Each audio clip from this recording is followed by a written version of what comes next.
In Indonesia's North Jakarta, a massive fire destroyed around 80 homes in a residential area in Pajagalan village. Thankfully, no one was hurt. Upon receiving the news, City volunteers came to the rescue with aid for the fire victims. But first, we go to Manila at the Philippines, where City volunteers lend a helping hand to those affected by two separate fires. On March 5th, a fire left this residential area in Manila of the Philippines in ash and debris. We tried to enter the house again to save our things, but it was too late. We weren't able to rescue anything. Upon hearing of the tragedy, City volunteers brought daily necessities for the disaster victims, temporarily relieving them of their worries.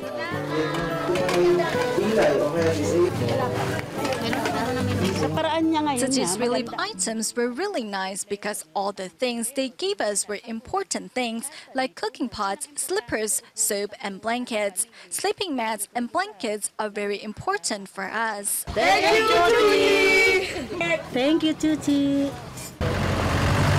A residential community in Manila was also struck by a fire in mid-March, with those affected electing to set up an evacuation center close to the scene of the fire. I feel bad for my children because they are lying on cement to sleep.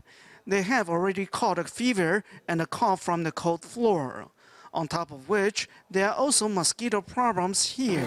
To address these worries, City volunteers brought blankets, mosquito nets as part of their aid distribution. We are so fortunate because your organization came to help us fire victims. This has been a great help to us. The two fires destroyed a total of 88 houses and affected 144 families. Thankfully, volunteers came to the rescue with relief supplies, and these survivors can rest easy knowing Tzu is by their side.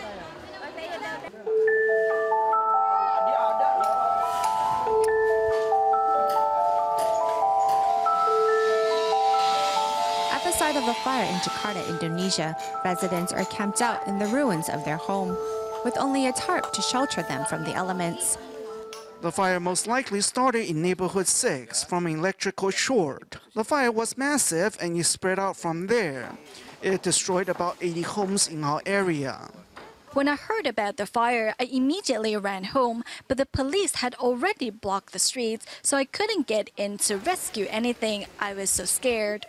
Hoping to bring some relief to the disaster survivors, Jakarta City volunteers came to distribute around 100 boxes of aid.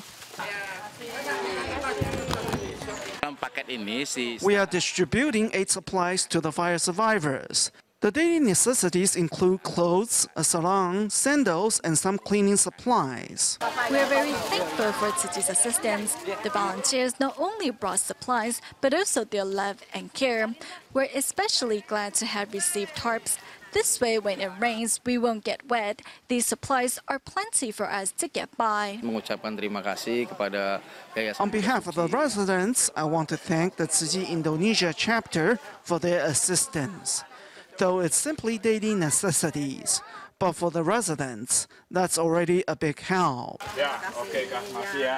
Indonesia enters dry season at the end of March. Thus, volunteers remind each resident to be careful with fire and electrical outlets to prevent further accidents from happening.